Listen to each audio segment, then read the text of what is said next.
एक बार एक जंगल के निकट दो राजाओं के बीच घोर युद्ध हुआ। एक जीता दूसरा हारा। सेनाएं अपने नगरों को लौट गई। बस सेना का एक ढोल पीछे रह गया। उस ढोल को बजाकर सेना के साथ रात को वीरता की कहानियां सुनाते थे। युद्ध के बाद एक दिन आंधी आई। आंधी के जोर में वह ढोल लुढ़कता पुरकता एक सूखे पेड़ के पास जाकर टिक गया। उस पेड़ की सूखी टहनियां ढोल से इस तरह से सट गई थी कि तेज हवा चलते ही ढोल पर टकरा जाती थी और ढमारम रमारम की आवाज होती।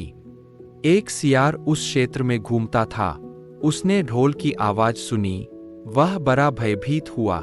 ऐसी अजीब आवाज बोलते पहले उसने किसी जानवर को नहीं सुना था। वह सोचने लगा कि यह कैसा जानवर है जो ऐसी जोरदार बोली बोलता है, रमारम। सियार छिपकर ढोल को देखता रहता, यह जानने के लिए कि यह जीव उड़ने वाला है या चार टांगों पर दौड़ने वाला। एक दिन सियार झाड़ी के पीछे छुपकर ढोल पर नजर रखे था। तभी पेड़ से नीचे उतरती हुई एक गिलहरी कूदकर ढोल पर उतरी। हल्की सी ढमकी आवाज भी हुई।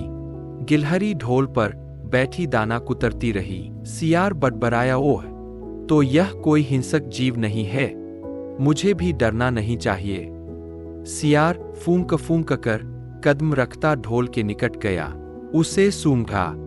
ढोल का उसे न कहीं सिर नजर आया और न पैर। तभी हवा के झुंके से टहनियां ढोल से टकराईं। ड्रम की आवाज हुई और सियार उछलकर पीछे जा गिरा। अब समझ आया। बोला, यह तो बाहर का खोल है, जीव इस खोल के अंदर है।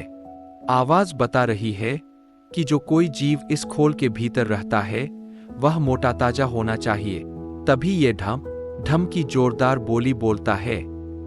अपनी मांद में घुसते ही सियार बोला, ओ सियारी, दावत खाने के लिए तैयार हो जा।